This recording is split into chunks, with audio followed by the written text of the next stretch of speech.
Chers spectateurs, Chères spectatrices nous sommes des médiatrices et médiateurs scientifiques, Nous souhaitons vous transmettre des informations en lesquelles nous pensons pouvoir avoir confiance.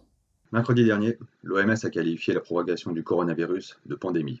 C'est une situation inédite qui nous semble justifier notre mobilisation exceptionnelle. En ce moment même, de par le monde, des milliers de personnes infectées par la maladie Covid-19 sont en train de se battre pour leur vie. En Chine, le coronavirus a déjà causé des milliers de morts. Et si sa propagation semble aujourd'hui maîtrisée, cela n'a été qu'au prix de mesures de confinement très fortes. Dans le reste du monde, et particulièrement en Europe, sa progression continue à un rythme élevé. Dans certaines régions parmi les plus touchées, les médecins sont parfois contraints de choisir quels patients soigner Et quels patients ne recevront pas les soins adéquats, faute de ressources humaines et matérielles suffisantes. Il semble urgent d'éviter que de tels dilemmes traumatisants se posent également à de nombreux autres médecins et familles. Certes, individuellement, vous qui regardez cette vidéo n'allez probablement pas mourir du coronavirus.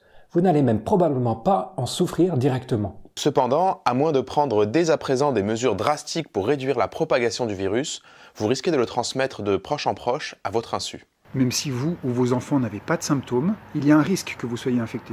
Vous risquez de devenir un maillon dans une chaîne de contamination qui pourrait toucher de plus larges populations, en particulier des populations plus vulnérables que vous. Or, ces populations auront besoin de soins intensifs. Et leur traitement pourrait conduire à une surcharge des services sanitaires et hospitaliers, ce qui rendrait encore plus difficile l'accès à des soins adéquats. La bonne nouvelle toutefois, c'est que vous pouvez agir. Vous pouvez aider à ralentir efficacement la propagation du coronavirus. Pour cela, il vous suffit de suivre les recommandations des services de santé et des gouvernements, même si celles-ci vous paraissent très contraignantes ou disproportionnées. Limitez vos interactions sociales. Annulez vos soirées. Éloignez-vous des foules. Lavez-vous régulièrement les mains avec du savon. Ne serrez pas les mains des autres. Et ne les embrassez pas.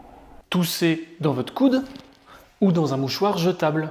Évitez de toucher les boutons d'ascenseur, les digicodes, les rampes, les poignées de porte et tout ce qui est susceptible d'être manipulé par beaucoup de gens fréquemment. Et évitez de vous toucher le visage. Si vous toussez, si vous avez de la fièvre, si vous montrez des signes de la maladie, redoublez de précautions pour ne pas propager le virus. Restez au maximum chez vous pour protéger les autres et renseignez-vous sur les dernières recommandations en vigueur. Ne paniquez pas. Protégez-vous et protégez les autres.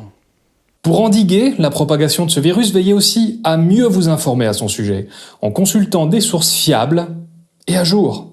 Méfiez-vous en particulier des sources douteuses, car malheureusement dans ce contexte, les fausses informations se propagent elles aussi très vite. Elles peuvent freiner dangereusement les mesures de précaution. Notre connaissance du virus et notre compréhension de la situation évoluent chaque jour.